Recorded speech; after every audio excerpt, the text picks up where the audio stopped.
अलग ही लफड़ा है।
आपने एक एमएससी मैथ्स और स्टैट्स दोनों किसमें किया? जी जी। मतलब कैसे किया मतलब दोनों एक साथ? एक साथ कहाँ किया? मेरा एमएससी मैथ 2016 से 18 में हुआ है, एमएससी स्टैट्स 19 से 21 में हुआ है। वैसे कर सकते हैं। अरे एक साथ थोड़ी होता है, तो अलग अलग टाइम पे तुम 4 बार एमएससी कर सकते हो, कोई प्रॉब्लम नहीं किसी को। तुम एमएससी जितने भी सब्जेक्ट है हर सब्जेक्ट में करो, उसको कोई दिक्कत थोड़ी है। हाँ एक ही सब्जेक्ट में सर 2 बार भी कर सकते हैं। क्या? एक सब्जेक्ट में 2 बार कर सकते हैं। हाँ एक सब्जेक्ट में 2 बार। अभी मेरा स्टूडेंट शत्रुघ्न है जो आईटी कानपुर से पास आउट हुआ है, वो पहले पांडिचेरी यूनिवर्सिटी से एमएससी किया था, अब वो कानपुर से एमएससी किया है। रोहित है, पहले पंजाब यूनिवर्सिटी से एमएससी किया, अब कानपुर से कर रहा है। बहुत सारे ऐसे बच्चे हैं जो सेम सब्जेक्ट में दोबारा एमएससी करते हैं, ऐसे भी होते हैं जॉब के लिए, प्लेसमेंट के लिए, या आगे बेटर अपॉर्चुनिटी के लिए, पीएचडी के लिए, आईआईटी तो है ऐसे बच्चे जो करते हैं। और ये सब वही लोग हैं जो एमएससी सीट नहीं मिलती। हाँ एमए के स्कोर से एमएससी सीट नहीं मिलती है। नहीं, एमए जैम एमए से कहीं भी एमएससी स्टैटिस्टिक्स में एडमिशन नहीं होगा। अगर जैम एमएस से एमएससी मैथमेटिक्स में जरूर हो जाएगा एडमिशन। ये एमएस देके मैथमेटिकल स्टैटिस्टिक्स का जैम देके एमएससी मैथमेटिक्स में एडमिशन मिल सकता है, लेकिन जैम मैथमेटिक्स देके एमएससी स्टैटिस्टिक्स में एडमिशन नहीं मिलेगा। ये चलिए, तो हम लोग आते हैं 12th हो गया ना, तो चैट देख लेते हैं जो भी था क्वेश्चन रह गया था। सो एक ठीक है, 1 बाय 1 कर लेते हैं। देखो 14 हो ही गया ना, तो अभी तो आपके क्वेश्चन हो ही गए। 5 12 14 तीन हो गए। चलिए ठीक थे हाँ, तो इसमें थोड़े ऑप्शंस के 12th में मिस्टेक था। 7 9 15 18, तो 7 9 15 18 कौन कौन सा हो गया इसमें से? 7 हुआ, 7 हो गया। 9 बताओ भाई इसमें क्या डाउट है अमन? हो गया 7 9, फिर आपके थे 15 18। 15 में क्या है बोलिए?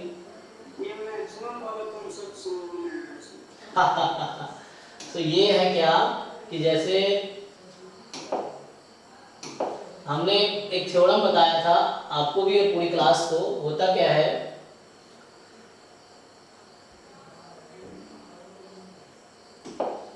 कि जैसे मान लो थीटा x1 से भी ज्यादा है और थीटा x2 से भी ज्यादा है, देन इन दोनों इक्वेशन का कॉमन सॉल्यूशन क्या होगा? इंटरसेक्शन क्या होगा? तो आपको उस चीज का आइडिया नहीं है शायद, इसीलिए आप नहीं कर पा रहे हैं।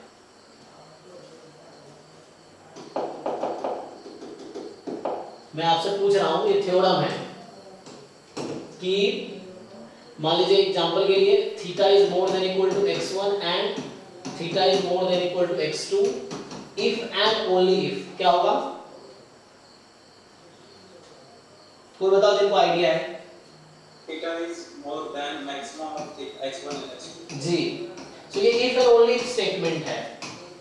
तो ये लगा, जैसे आप यहां पे देख लो, तो तुम क्या करो, इंडिविजुअली सोचो इसको, इस तरह क्वेश्चन में डाउट हो तो ये जो ई इंटरसेक्शन एफ है, क्या ध्यान रखना मोर देन का सीन है, यहाँ पे मोर देन का सीन है, तो मोर देन में मैक्सिमम आएगा। और दूसरा इसी का इक्विवेलेंट थ्योरम है कि मान लो theta less than equal to x1 and theta less than equal to x2, if and only if क्या होगा, बोलिए, दोनों से छोटा है, minimum of theta less than minimum of x1 and x2। ठीक है भैया अमन, तो तुम्हारे क्वेश्चन का आंसर ये है। तो सर ये जो कांसेप्ट है टेस्ट हो सकता है, ये तो नॉर्मल मैथमेटिक्स का है, मतलब एक बेसिक अंडरस्टैंडिंग है। जैसे तुमसे पूछा जाए कि भाई ये बताओ कि x लेस देन 1 है and x less than equal to 2 है, तो ये क्या इंप्लाई करेगा, जो जब इक्वेशन सॉल्व करते हैं लीनियर इनइक्वालिटीज, जब आप लीनियर इनइक्वालिटीज पढ़ते थे लोअर क्लास में या 10th क्लास में 11th क्लास में, तो ऐसे होता था ना कि एक तरीके से आ जाए less than equal to 1 and दूसरे तरीके से लेस, तो इसका कॉमन सॉल्यूशन क्या होगा, वो सबसे कम वाले से कम या बराबर हो। हाँ तो कम वाला का मतलब क्या, मिनिमम ही तो हो गया, तो इसका सॉल्यूशन होता है कि जो मिनिमम होगा, तो जो मिनिमम 1 है इसका मतलब आप लेस देन इक्वल टू 1 आ गया, तो जो मिनिमम होगा, तो वही हमने यहाँ किया है कि छोटा है तो मिनिमम लेंगे, ये उल्टा हो जाता, इसी में उल्टा हो जाता, तो ये सब थोड़ा बेसिक्स तुम्हें काम करना पड़ेगा। जैसे एक कोई नहीं तो हो जाएगा हमारे साथ, ठीक, x more than equal to 1, x more than equal to 2 बोलेगा, बताओ तो x क्या वैल्यू आएगी, ये, तो जब मोर देन का सिचुएशन आएगा तो कॉमन सॉल्यूशन क्या मिलेगा, जो मैक्सिमम है, तो 2 आ जाएगा, तो इसका सॉल्यूशन आएगा x more than equal to 2। So अगर ये दोनों हैं तो ये इंप्लाई करेगा x more than equal to 2 को, ठीक है, इस तरह से। तो देखो यहाँ पे individually e intersection f less than है 1 minus probability of e complement, तो हालांकि लेस देन है मैक्सिमम क्यों आएगा, तो पूछा है कौन सा नॉट ट्रू है ना, नॉट ऑलवेज ट्रू, तो पहला ही नॉट ट्रू, बाकी ट्रू होगा। करके देखो, बताओ क्या डाउट है, पर देखो अब समझ के, फिर वो कर लेंगे उसका। हाँ तो ये थ्योरम लगाओ, ये वाला, तो ये आ जाएगा। अगर है ना लेफ्ट साइड दोनों से भरा हो तो ये देख लेना कि इंडिविजुअली, जैसे e एक देख लो एग्जांपल के लिए, e यूनियन f की प्रोबेबिलिटी pe से ज्यादा होगी, e यूनियन f pf से भी ज्यादा होगी, तो e यूनियन f मोर देन इक्वल दोनों का मैक्सिमम ज्यादा होगी, तो जब मोर देन है तो मैक्सिमम आएगा, लेस देन तो मिनिमम आएगा, ये है, तो इसको लगाओ। तो आपका हो गया, अगला क्वेश्चन था 7 9 15 18, तो आपका है 15 18, सो 18 में क्या डाउट है बताइए। ये सब एक PYQ था, जस्ट टेस्ट करने के लिए किन बच्चों ने सिंसियरली PYQ किए थे, और आपने से बहुत सारे लोगों ने असाइनमेंट तो किए होंगे बट टेस्ट में आपके फुल मार्क्स नहीं आए, सो मींस आपने बहुत अच्छे से नहीं सीखा। मैं बताना चाह रहा हूं इसलिए रिवीजन बहुत जरूरी है, आप इस तरह से पढ़ो कि अगर उस टाइप के क्वेश्चन एग्जाम में आए तो आप कर पाओ। होता क्या, बच्चा पूरे साल बहुत मेहनत करता है, एग्जाम में मार्क्स ही नहीं आते, तो घर पे वो कुछ इस तरीके से मेहनत कर रहा है कि एग्जाम को हेल्प ही नहीं कर रहा, तो उसको तरीका बदलने की जरूरत है। जैसे इस टेस्ट में वही चीजें हैं, अगर एक जो बच्चा सारा असाइनमेंट किया है तो उसके फुल मार्क्स आने चाहिए थे, 100% मार्क्स आने चाहिए थे। इफ 100% नहीं आ रहा है तो आपको सीखना है कि आपके अप्रोच में क्या गलती है, आपको जो पढ़ाई उसमें, क्योंकि वही क्वेश्चंस जो आपने रेडी कर रखे हैं वही क्वेश्चन में पूछा गया है, जस्ट टू टेस्ट कि कौन बच्चा कितना परफॉर्म कर रहा है, ये चीज है। तो ये PYQ नहीं देता है, सर ये PYQ है, ये जैन 2022 का है, ये जैन या गेट 2022 का क्वेश्चन है, PYQ है ये।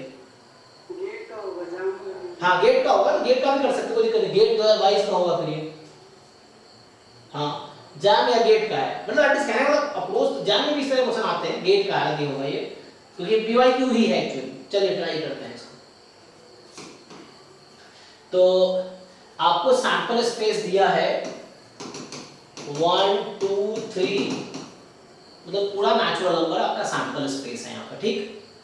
सो suppose that all subsets of omega are events, जितने भी सबसेट है वो ओमेगा इवेंट्स हैं, तो ये बोलना चाह रहा है कि कोई भी सबसेट इसका इवेंट है, तो इसका मतलब बस ये बोलना है कि जहां sigma field actually power set है सैंपल स्पेस का। अब let t be the probability function such that कि किसी भी एक पॉइंट पे प्रोबेबिलिटी मोर देन 0 है, ये नेचुरल नंबर ही है। सो किसी भी एक पॉइंट पे प्रोबेबिलिटी जो है वो नेचुरल नंबर है। तो आपसे पूछ रहा है ये, सो दे आर आस्किंग कि क्या प्रोबेबिलिटी है, अच्छा देखो कौन सा स्टेटमेंट ट्रू है।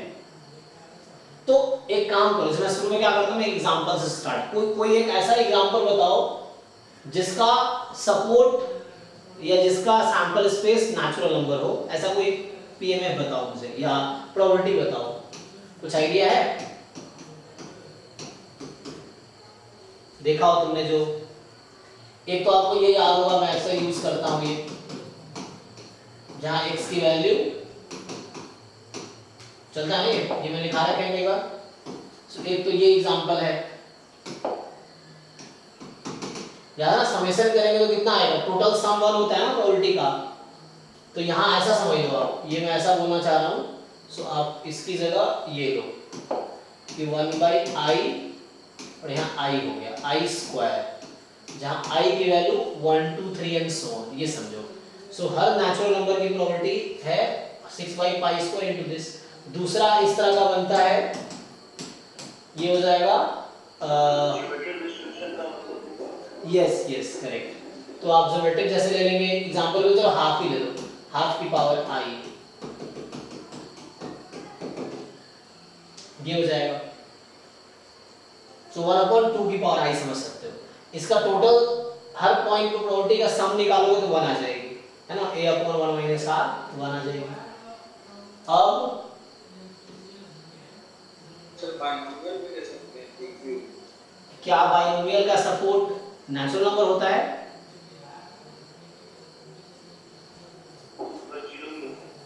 जीरो भी होता है इंक्लूडेड। हाँ जीरो भी होता है, यहाँ तो बोला है कि पूरा हर पॉइंट पे प्रोबेबिलिटी पॉजिटिव हो। क्या बाइनोमियल में हर पॉइंट पे प्रोबेबिलिटी पॉजिटिव होगी इंफिनिटी तक? तो आंसर इज नो, ठीक है ना, binomial is not suitable example here. तो पता नहीं मुझे बाइनोमियल से आपको इतना प्यार क्यों है, आप कहीं भी बाइनोमियल लगा देते हो।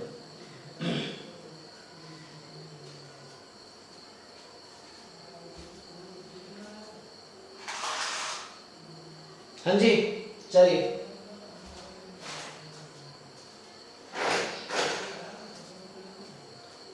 बोलो।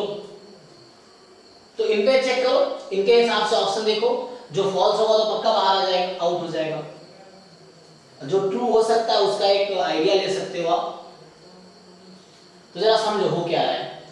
एक्चुअली 1 पे प्रोबेबिलिटी पॉजिटिव है, 2 पे भी पॉजिटिव है, 3 पे भी पॉजिटिव है, 4 पे भी पॉजिटिव है। आपको पता है कि सैंपल स्पेस की प्रोबेबिलिटी 1 होती है, तो ईच पॉइंट पे प्रोबेबिलिटी मैं ऐड करूंगा तो 1 आएगी।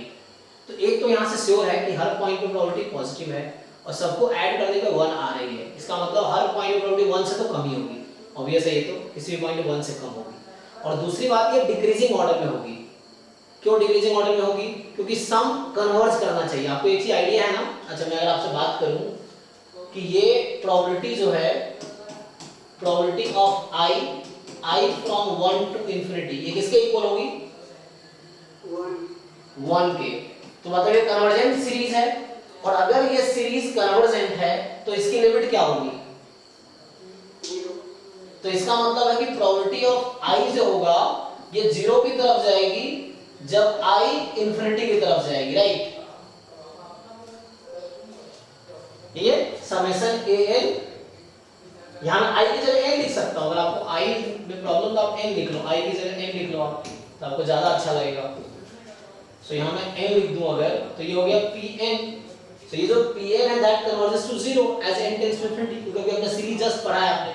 सो दिस सीरीज इज कन्वर्जेंट, तो ये जो वैल्यू है ये कहीं ना कहीं 0 की तरफ जाएगी जब n बहुत लार्ज हो जाएगा। और अब पहला ऑप्शन समझो, तो ये प्रॉपर प्रूफ ही लिख दिया एक्चुअली। ये जो लिखा हूं पहले पार्ट का प्रूफ हो गया है, जो फर्स्ट ऑप्शन है कि for every epsilon more than 0 there exist an event a such that कि प्रोबेबिलिटी ऑफ a 0 और एप्सिलॉन के बीच होगी। तो जब x 0 को अप्रोच कर रहा है तो इसका क्या मतलब है कि इसकी वैल्यू एप्सिलॉन से तो कम होगी।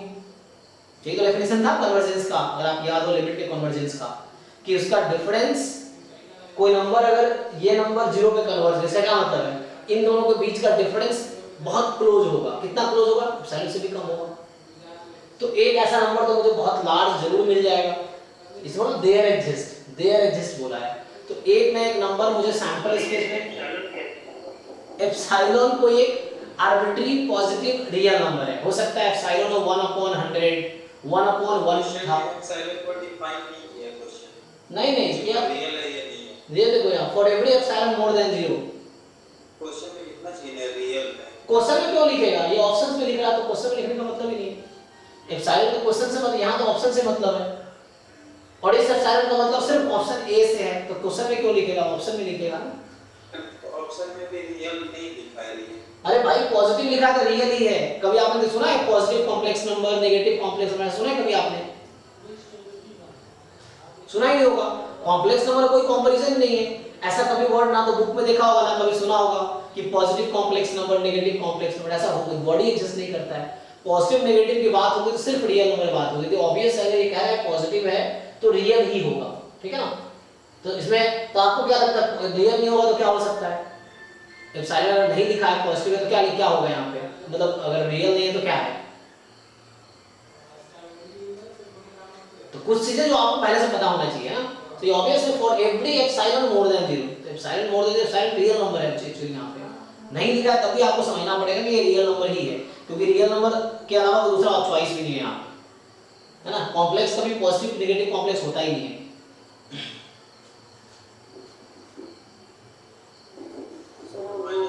-3i जो है इसको नेगेटिव कॉम्प्लेक्स नहीं है, कहीं बुक में लिखा दिखा दो मुझे। -2 -3i नहीं है नेगेटिव कॉम्प्लेक्स नंबर, ऐसा कोई टर्म ही नहीं है कि negative complex number positive complex number, ऐसा कोई कांसेप्ट ही नहीं है, ठीक है ना। कॉम्प्लेक्स नंबर एक नंबर उसके कॉन्जुगेट करते हैं, नेगेटिव पॉजिटिव।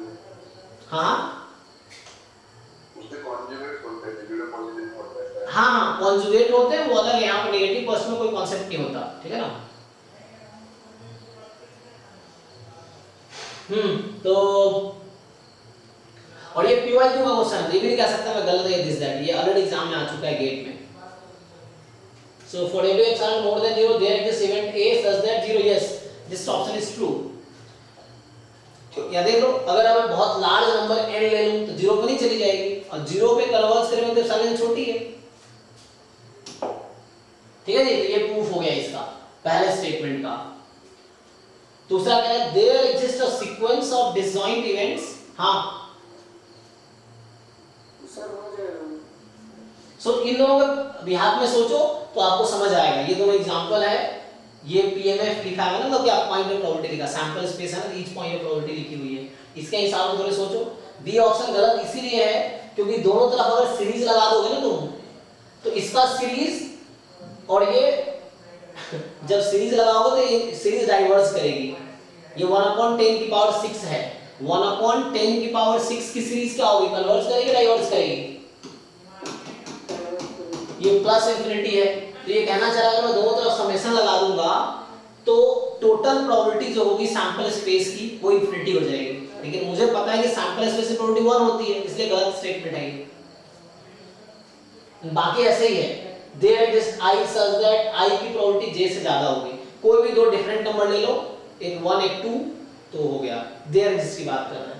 फिर यहाँ सीक्वेंस पूछ रहा है कि a के be a sequence of event such that summation a के तो फाइनाइट है, then for each I belongs to omega, for each, so whatever I you choose from omega, there exists n, capital N, which may depend on I, such that I will not belong to union of a के k from n to infinity।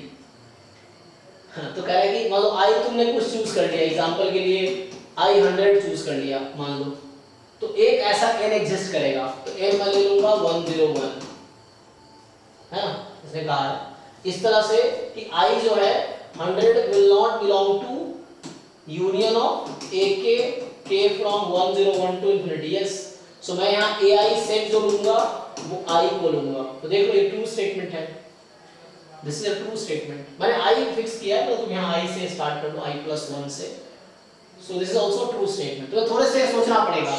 हाँ blur होने के कारण थोड़ा छोटा मतलब साफ दिखाई देगा। हाँ इसमें साफ में दिखाई देगा। तो अब देखिए अभी ठीक है, अभी तो दिक्कत होगा शायद। एक्चुअली इस कैमरे में थोड़ा साफ करना पड़ेगा, बहुत दिनों से रखा हुआ था ना, मुझे लगता है ना थोड़े इसके स्क्रीन पे धूल जम गया है, तो इसलिए भी हो सकता है कि ये साफ ना दिखा रहा हो। तो ये रखा हुआ था ना बहुत दिनों से, ये थोड़ा लग रहा है धूल जम गया होगा इस पे, पता नहीं क्लैरिटी तब भी नहीं, देख लेंगे। तो थोड़ा सफाई भी करना पड़ेगा ना, एक दिन सर्विस करवा देंगे इसका पड़ेगा, वरना सोनी का ऑफिस में जाके ना करना पड़ेगा। हाँ शोरूम, हाँ चलिए देखिए।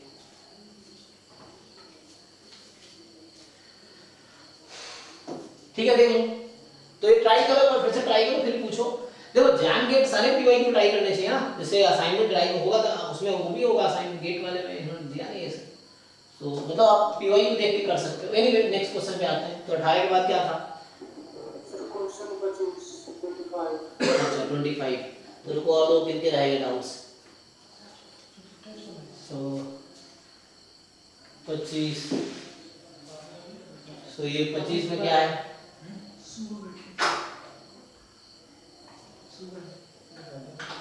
ये दो क्वेश्चन क्यों पूछ लिया? ये कौन बनाता है टेस्ट?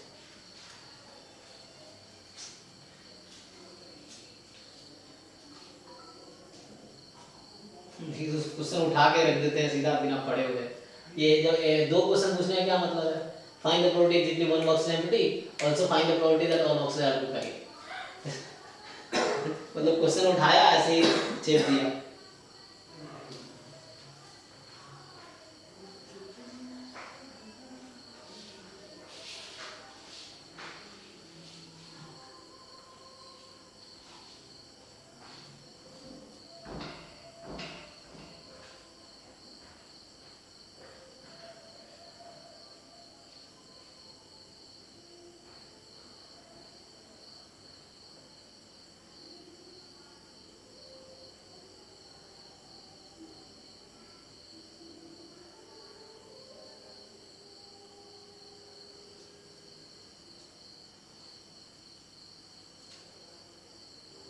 इससे क्या पूछना है?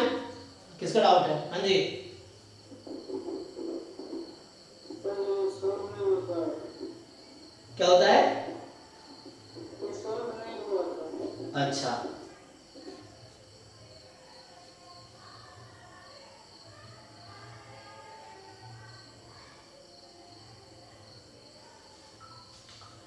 देखो, तो पहला मैं दोनों पार्ट कर देता हूँ। यहाँ पे हालांकि जो आंसर है वो सेकंड पार्ट का है, ऑल बॉक्सेस आर ऑक्यूपाइड है ना, तो उसका आंसर इन्होंने लिख रखा है 0.60, तो ये सेकंड वाले पार्ट का आंसर है। तो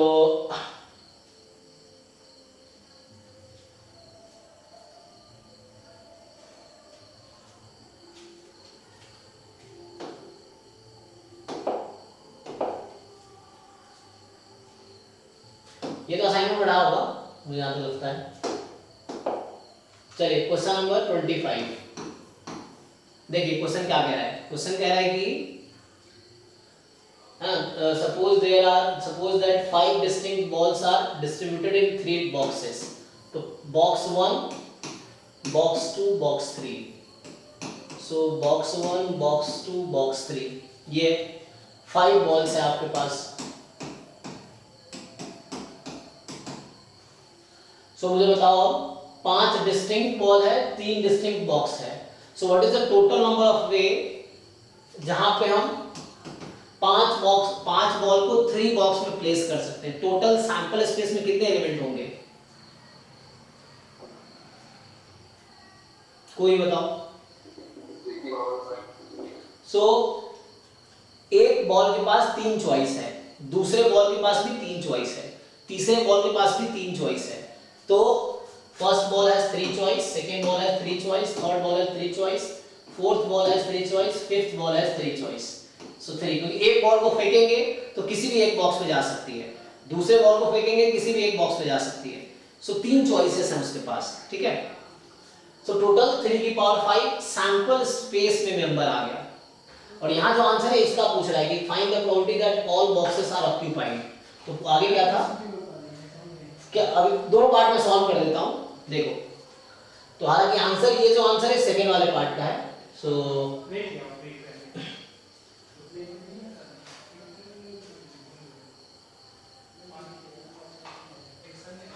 तो यहां से क्या आ जाएगा,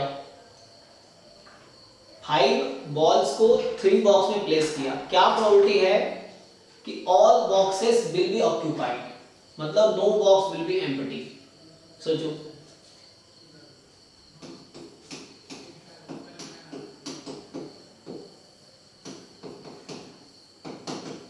कितना आएगा,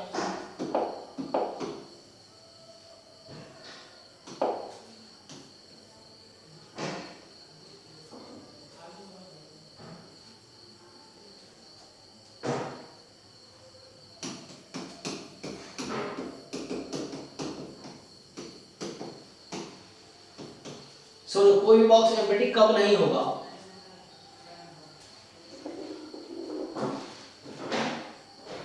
तो उसमें मिनिमम एक रहना चाहिए।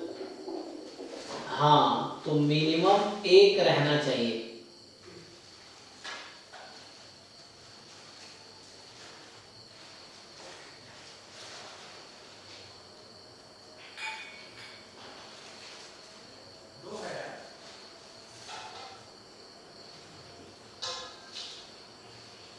सोचो बाकी लोग बता दो समझ आ रहा है।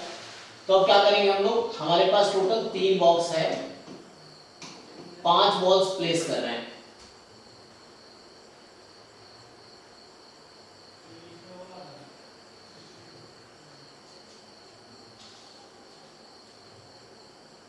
सर कैसे बना के भी कर सकते हैं सर, एक में एक हो और बाकी वो दो में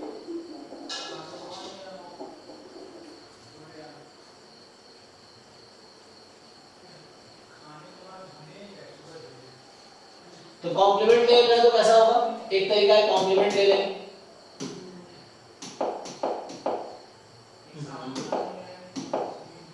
अगर मैं इसका कॉम्प्लीमेंट ले लूं तो क्या होगा, सर टोटल केसेस में से 1 एम्प्टी और 2 एम्प्टी वाला केस हो सकता है जी। तो ये होगा 1 minus at least 1 box is empty, ये ना। So 1 minus probability exactly 1 box is empty minus probability of 2 boxes are empty। तीनों बॉक्स एम्प्टी तो हो नहीं सकता ना, क्योंकि हमने 5 बॉल्स को 3 बॉल्स में डाले हैं, तो ऐसा नहीं हो सकता तीनों बॉक्स खाली रह जाए, क्योंकि 5 बॉल तो किसी न किसी बॉक्स में जाएगा, है ना, तो तीनों खाली नहीं हो सकता। सो ये कहा no box is empty, so complement है एटलीस्ट 1 बॉक्स इज एम्प्टी। तो या तो 1 या 2, तीनों खाली नहीं हो सकता। तो अब ये निकालो, हाँ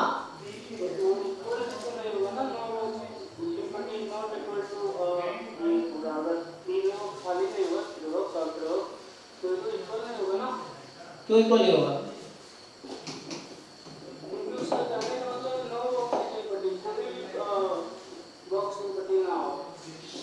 से कॉम्प्लीमेंट क्या कहना चाह रहे तुम,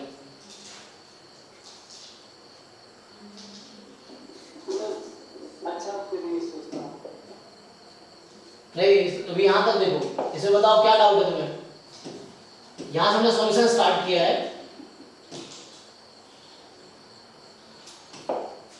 क्वेश्चन था नो बॉक्स इज एम्प्टी, इसका क्या मतलब है, इसका कॉम्प्लीमेंट क्या होगा,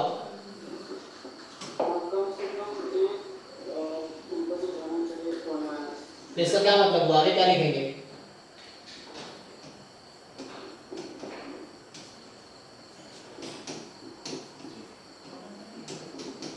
लॉजिक तो सही है, हाँ यही बोल रहा था। तो मैं भी यही बोल रहा हूँ, बट इसकी प्रोबेबिलिटी 0 होगी, मैं ये कह रहा हूँ इसकी प्रोबेबिलिटी 0 आएगी लास्ट वाले की।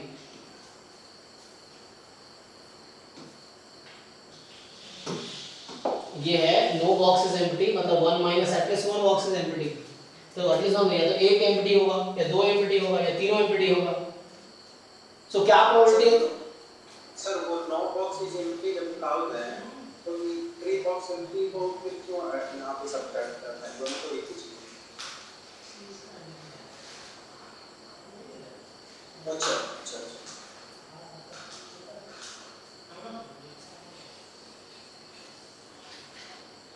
नो बॉक्स एम्प्टी का मतलब तीनों बॉक्स भरा है, और यहाँ लिखा तीनों बॉक्स खाली है, सेम बात कैसे हो गया? हाँ हाँ समझ गया।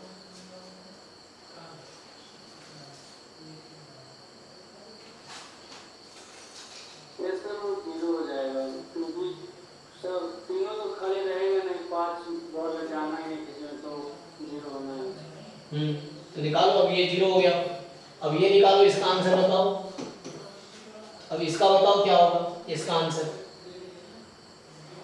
3 आएगा, फर्स्ट बड़ा होगा या सेकंड बड़ा या थर्ड बड़ा, तो तीन केसेस हैं। तो मेरे पास 5 बॉल्स हैं, तो अभी मान लो कि दूसरा बॉक्स और तीसरा बॉक्स खाली है, मान लेते हैं, तो सारे बॉल कहाँ जाएंगे? फर्स्ट बॉक्स में। तो पहले बॉल के पास एक ही चॉइस है, फर्स्ट बॉक्स, दूसरे बॉल के पास एक ही चॉइस है, फर्स्ट बॉक्स, तीसरे बॉल के पास एक ही चॉइस है, फर्स्ट बॉक्स। सो 1 की पावर हो जाएगी 5 अपॉन 3 की power 5।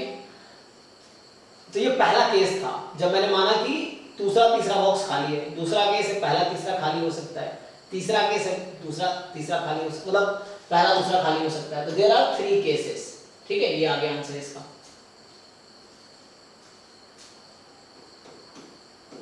One minus exactly 1 box is empty. अब एक बॉक्स को एम्प्टी रखना है तुम्हें, और यही पूछा था इससे पिछले पार्ट में, तुम देखोगे जो पिछला पार्ट में इसकी प्रॉपर्टी पहले पूछा था, एग्जैक्टली 1 बॉक्स इज एम्प्टी। तो सोचो इसमें एग्जैक्टली 1 बॉक्स एम्प्टी होने की क्या प्रॉपर्टी है? तो मान लो पहला बॉक्स एम्प्टी है, तो इन दोनों में जाएगा, पहला मान लिया एम्प्टी है। तो फर्स्ट बॉल के पास 2 चॉइस है, सेकंड बॉल के पास 2 चॉइस है, थर्ड बॉल के पास 2 चॉइस है, फोर्थ के पास 2 चॉइस एंड फिफ्थ के पास भी 2 चॉइस। सो 2 की पावर 5, बट यहाँ पे 2 ऐसा सिचुएशन है जो फेवरेबल नहीं है। मतलब अगर ऐसा हुआ कि पहला बॉल, मैंने कहा फर्स्ट बॉक्स को एम्प्टी रख रहा हूँ, तो 5 बॉल्स में ईच हैज 2 चॉइसेस, तो 2 की पावर 5 नंबर ऑफ वे होगी। लेकिन ऐसा भी हो सकता है कि पांचों बॉल इसमें चला गया हो, ये खाली रह गया हो, तो 2 बॉक्स खाली रह गया फिर तो। या हो सकता है कि पांचों बॉक्स इसमें चला गया हो, ये खाली रह गया हो, तो 2 खाली रह जाएगा। तो इसमें से -2 करना पड़ता है, और अपॉन 3 की पावर, हाँ एग्जैक्टली 1 बॉक्स एम्प्टी। सर 1 2 3 करेंगे सर उसमें। हाँ आगे फिर, हाँ एक मिनट, ये तो आया कि एग्जैक्टली पहला बॉक्स खाली, सही बात। 3 केसेस और पॉसिबल है, दूसरा खाली हो सकता है, तीसरा खाली हो सकता है। जी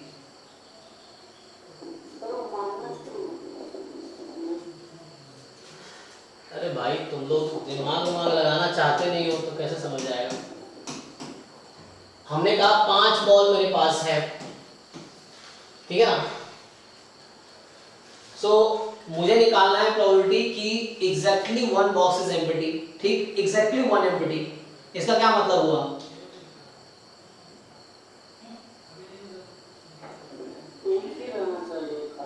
तो मतलब क्या हुआ इसका मतलब कि 2 भरे होंगे। अब चलो मान लो पहला खाली है, मैं बोल रहा हूँ पहले में नहीं जाएगा, तो इसके पास 2 चॉइस है, ये 2 चॉइस है इसके पास भी 2 चॉइस है, इसके पास भी 2 चॉइस है ना, ये दोनों वाला, और बाकी इसके पास भी 2 चॉइसेस हैं, इसके पास भी 2 चॉइसेस हैं, चॉइस है ना। बट सोचो इसमें कितने कोइंसिडेंसेस हैं, कितने कोइंसिडेंसेस हैं जहां पे एक खाली रह जाएगा इन दोनों में से। ऐसा हो सकता है कि नहीं एक खाली रह जाएगा, हाँ या ना? हाँ हो सकता है। क्या होगा बताओ, क्या सिचुएशन होगी जब एक खाली, इन दोनों में से एक खाली रह जाएगा? सर खाली रह जाएगा पर फिर तो अपना फेल हो जाएगा ना, जो कंडीशन थी एग्जैक्टली 1 वाली। भाई इसलिए तो -2 कर रहा हूँ, ये तुम्हें समझाना चाह रहा हूँ मैं कि वो 2 सिचुएशन ऐसी है, वो कंडीशन फेल हो जाएगी, मुझे -2 करना पड़ेगा। वो कौन से 2 कंडीशन है जहां सिचुएशन फेल हो जाएगी, वो तो पूछ रहा हूँ तुमसे, तो हटा रहा हूँ उसको मैं। हाँ वो तो नहीं जाएगा उसमें एक में। अगर पांचों बॉल मान लो इसी बॉक्स में चला गया तो ये खाली रह जाएगी, ये पांचों बॉल अगर इसमें चला गया तो ये खाली रह जाएगी। लेकिन मुझे चाहिए कि भाई दोनों भरा हुआ हो, कम से कम एक बॉल तो हो दोनों में। तो यहां टोटल 2 की पावर 5 वेज हैं, बट देयर आर 2 वे जिसमें से इन दोनों में से एक खाली रह जाएगा, लेकिन मुझे चाहिए दोनों में कम से कम एक बॉल तो हो, तो उसके लिए 2 केस माइनस किया। This many cases are there जहां पे ये सब थोड़े सोचने से आएगा। एग्जैक्टली 1 बॉक्स इज एम्प्टी, तो ये पहला बॉक्स को एम्प्टी किया हुआ है, हो सकता है दूसरे को एम्प्टी कर दूं, तीसरे को एम्प्टी कर दूं, इसलिए यहाँ पे 3 into हो जाएगा इसमें। तो ये 3 into 2 की पावर 5, ये आंसर है इस क्वेश्चन का। सिंप्लीफाई कर लो, ये जो आएगा वही आंसर है इस क्वेश्चन का। कर दो, कर ही देता हूँ। तो 2 की पावर 5 होता है 64, 32। अच्छा सॉरी, 2 की पावर 4 16, 32 2 30, 30 गुने 3 बटे 3 की पावर 5 कितना? 243।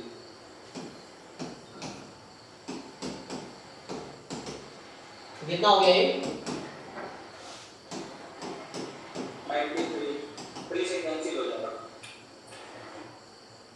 काटिए, कोई बात नहीं। 81 में 31 लड़ाई, 50/81। डेसिमल में निकालो कितना आता है? 0.617। ठीक है जी, देख लो।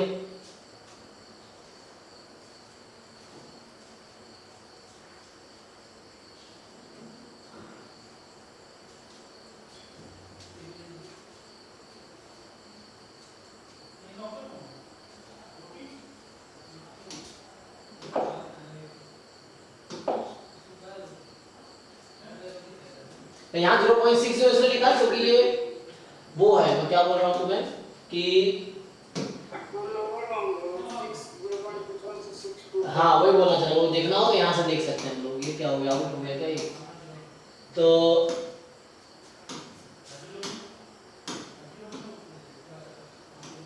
सर 0.6 से 0.65। हाँ वही ना, तो इसमें होगा, ये क्या ही नहीं आ रहा है।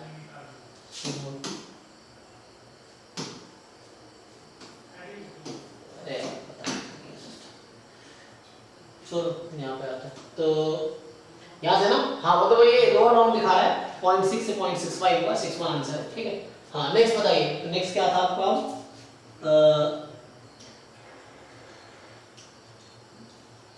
वो 16, 60। किसी का रह गया क्वेश्चन अभी? सेकेंड क्या पूछ रहा है वो? 16 में क्या है बताओ? सर इसका कंडीशन ये कि बनाया है, तो आंसर मेरा आया। कंडीशन का यहाँ कोई जरूरत ही नहीं है। यहाँ भी कंडीशन, यहाँ भी कंडीशन, यहाँ भी कंडीशन, यहाँ भी कंडीशन। तो जब कंडीशनल तो पूछ रहा है तो कंडीशन का कोई इंपोर्टेंस नहीं है, तुम भूल जाओ, इसको हटा दो। इग्नोर करना, वो गिवन वाले को इजीली बन जाएगा, क्योंकि सब में गिवन है ना, तो गिवन से कोई इफेक्ट ही नहीं पड़ेगा, फॉर्मूला सेम ही। आपको पता है क्या probability of E1 union E2 union E3 क्या होता है? Yes sir. तो वो लगाइए ना आप। कहाँ इसमें प्रॉब्लम है आपको? लगाए सर, उससे क्यों नहीं आ रहा? अरे भाई तुम से कैसे बात कर रहे हो? अभी लगाऊंगा फिर कहो अभी पता नहीं है तो दिक्कत ये लगाते नहीं हो तो वैसे तो अभी मैं सॉल्व करूंगा फिर कहोगे सर गलती हो गया था, क्योंकि दोबारा ट्राई करना नहीं है ये।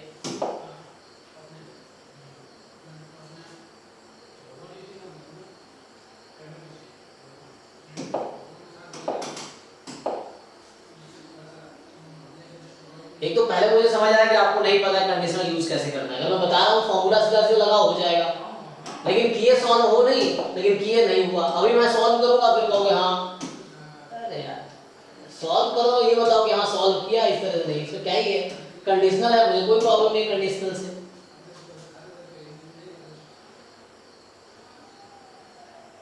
भूल गया क्या ये? अरे याद है इसका भी।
सर कोई भी फॉर्मूला में जो कंडीशन दिया रहता है उसको हटा सकते हैं, उसका कोई कंडीशन नहीं दिया था बस भी। नहीं, आप समझते गलत हो। आपको कोई चीज सही बोला गया, आप उसको अब यहाँ एक्चुअली समझ नहीं पा रहे हो। मैं जो कहना चाह रहा हूँ, मैं भी सॉल्व कर रहा हूँ, मुझे वो टेक्स्ट आ गया तो ये थोड़ा सेट ऑफ टाइम लगता है।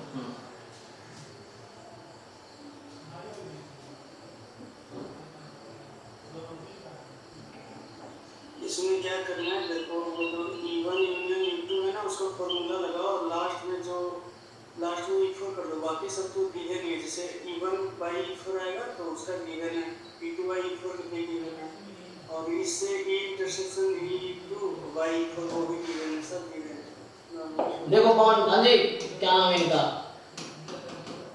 E1 union E2 union E3, इसका फॉर्मूला आपको आता है जी? क्या नाम है अमर, बताइए, बोलिए। Probability of E1 plus probability of E2 plus probability of E3 minus probability of E1 intersection E2 minus probability of E2 intersection E3 minus probability of E3 intersection E1 plus probability of E1 intersection E2 intersection E3।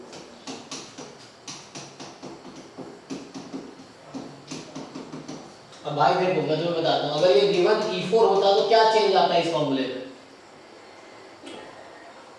Sir अगर given E3 का तो change आ जाता है। फिर आप कुछ और सोच रहे हो, मैं कुछ और हम बता कुछ रहे हो। अगर गिवन E4 है तो क्या इस फॉर्मूले में, जैसे अभी आपने एक फॉर्मूला बताया E1 union E2 union E3 का, अब मुझे आप इसका फॉर्मूला बताओ, मैं इसमें क्या चेंजेस करूंगा राइट साइड में? सम में सर E4 से ये कंडीशन लगा देंगे।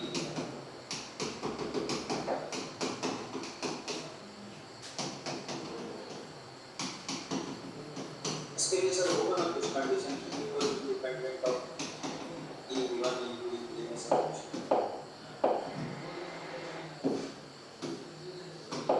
अभी ये फॉर्मूला क्लियर, ये फॉर्मूला ठीक है आपके लिए? हाँ सर। इसमें कोई कंडीशन नहीं है। अरे भाई तुम्हें क्या ही समझाऊं, आपको कंडीशनल प्रोबेबिलिटी नहीं आती तो कौन समझाएगा आपको?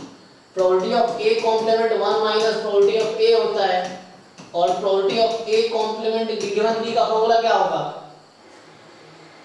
Probability of B minus A intersection B divided by. अरे इस पैटर्न में बताओ मेरे भाई, इस पैटर्न में बताओ। 1 माइनस P है। एक्चुअली दिक्कत है वो, यहाँ पे मुझे कंक्लूजन ये है कि आपको कंडीशनल प्रोबेबिलिटी आती नहीं है, दिक्कत ये है। अब अलग बात आपको गलतफहमी होगी, आपको आती है वो अलग गलतफहमी है, वो एक बार में किसी को भी नहीं आती, आपको थोड़ा वर्क करना पड़ेगा इस चीज को, पहले बात एक्सेप्ट करना पड़ेगा, फिर उसको इंप्रूव करना पड़ेगा, है ना। अगर कोई इंसान जैसे है ना जिसको ये पता ही नहीं हो उसके अंदर कमियां हैं, तो उसको कोई सुधार भी नहीं सकता, है ना। तो पहले तो रियलाइज हो कि हमारे अंदर कमी है, फिर हम उसको सुधारें। ये चीज पहले तो एक्सेप्ट करो कि आपको ठीक से समझ नहीं आया। ये अगर ये मैं बोल रहा हूँ इस पैटर्न में बताओ ना, तो ये फॉर्मूला है। अगर मुझे कोई पूछता है A union B given C का फॉर्मूला क्या है, तो यहाँ कोई कंडीशन नहीं है। क्यों इंडिपेंडेंट कंडीशन आएगी यहाँ पे? आपसे पूछ रहा है A union B given C बताओ, रिवर्स इंडिपेंडेंट घुसाना है आपको इसमें। क्यों घुसाना है इंडिपेंडेंट इसमें मुझे?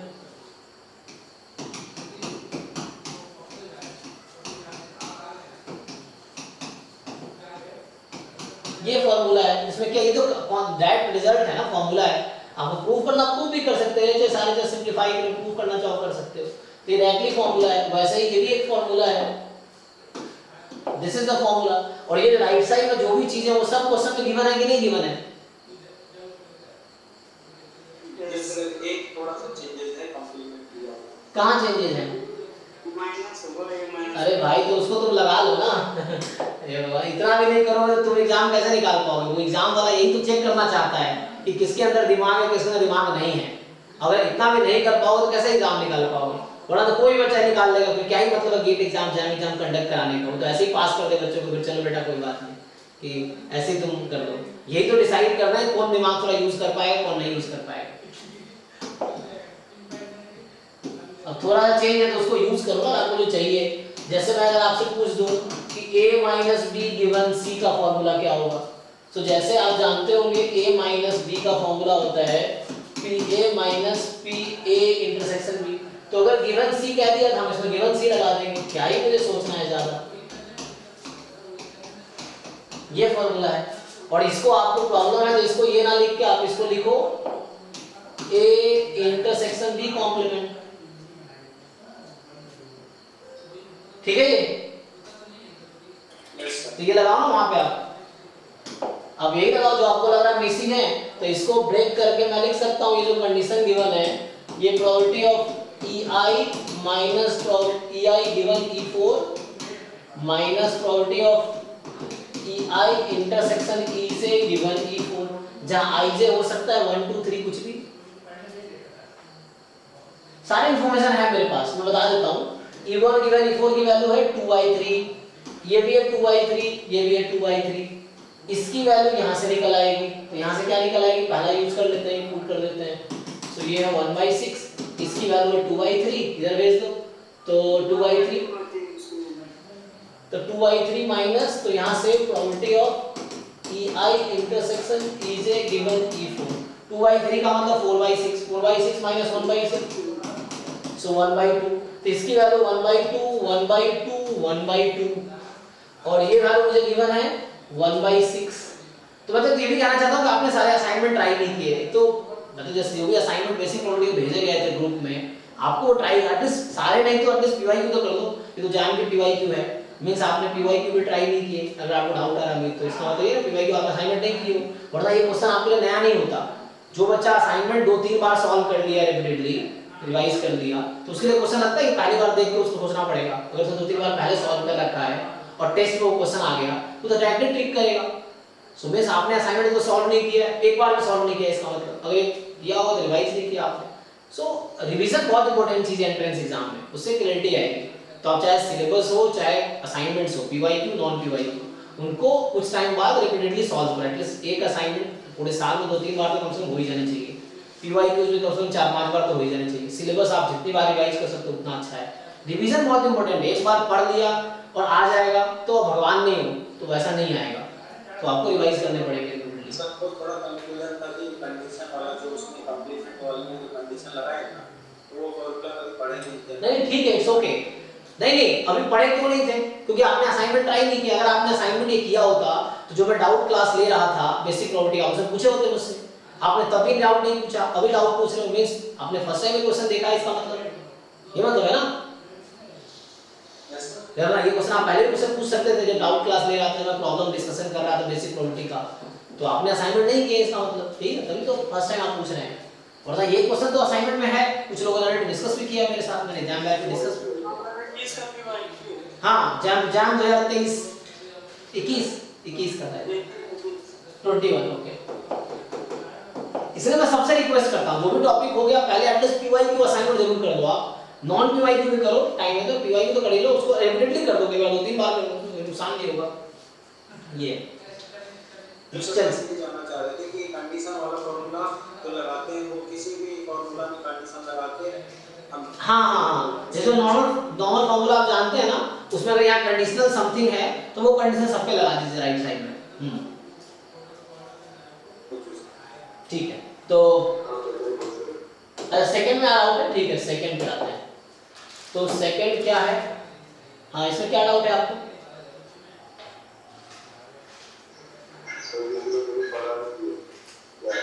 अच्छा ये एक्चुअली बाहर का हो गया, ओके ओके, ये एक्चुअली अभी रैंडम वेरिएबल स्टार्ट होगा। तो ये PDF का डेफिनेशन पता है आपको? -∞ to ∞ 1 होता है। इस इंटरवल पे इंटीग्रेशन कर दीजिए। इसका अप्रोच ये है, अभी हम पढ़ाया नहीं, एक्चुअली बाहर का हो गया ये। सो इसका है कि कोई फंक्शन f(x) है, this is PDF if and only so ये इक्वेशन है आपके पास, एक इक्वेशन एक अननोन है, के निकाल पाएंगे? इसके बाद तो सिर्फ इंटीग्रेशन है उसमें। हाँ जस्ट इंटीग्रेशन, मतलब इसको आप इंटीग्रेट कीजिए -∞ से +∞ में इक्वल टू 1 कर दीजिए, इक्वेशन आ गई, उससे k की वैल्यू निकाल लीजिए। ठीक है? अरे मेरे भाई इवन फंक्शन है तो 2 टाइम कर दो ना।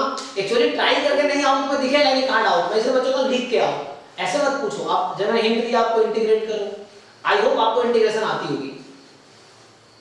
अब mod x है तो mod x कैसे हटाते हैं, ये इवन फंक्शन है, 2 टाइम 0 से ∞ हो जाएगी, हो जाएगी ना?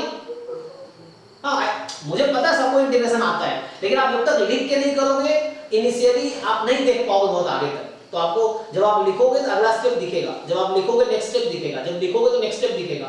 तो एक एक स्टेप, यहाँ से 4 स्टेप आपको नहीं दिखेगा initially. So you start writing and then आपको दिखेगा चीजें।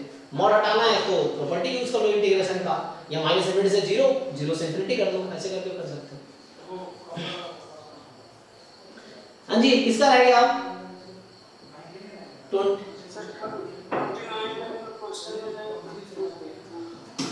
29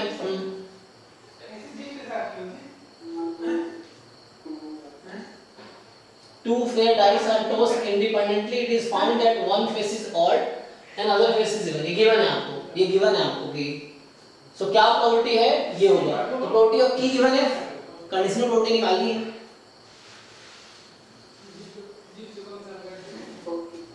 निकाल पाएंगे? ये F है कि one face is odd, other face is even, और ये E है। So probability of E given F होगा? हाँ, करो या फिर पूछो ये। और किसी का रहेगा कोई क्वेश्चन?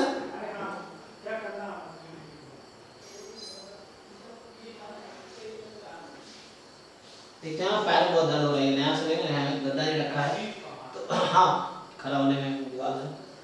सो अगर हो गया तो स्टॉप करते हैं यहीं पे। अभी डाउट क्लास हम लोग रखेंगे, मैं दूसरे से क्लास लेता हूँ। यहाँ पे थोड़ा इसको गद्दा उधर वो करना पड़ेगा, हटाना लगाना पड़ेगा। मतलब अभी तो जस्ट आज सेटअप लगाया हमने ये, तो यहाँ बहुत सारी कमियां हैं, इसको ठीक करना है। चलो अभी स्टॉप करते हैं, दूसरे सेटअप से क्लासेस डाउट क्लास का लिंक भेजता हूँ, फिर वहाँ स्टार्ट करते हैं, ठीक है? थोड़ा ब्रेक ले लो 5-10 मिनट का, जिनके डाउट्स वो ज्वाइन कर सकते हैं। अभी के लिए थैंक यू, गुड नाइट। तो ये मॉक टेस्ट 4 का डिस्कशन था, है ना? मॉक टेस्ट 5 का डिस्कशन अगले संडे या सैटरडे को होगा, तो वो आप तब तक सॉल्व कर लो 4-5 उसके बाद।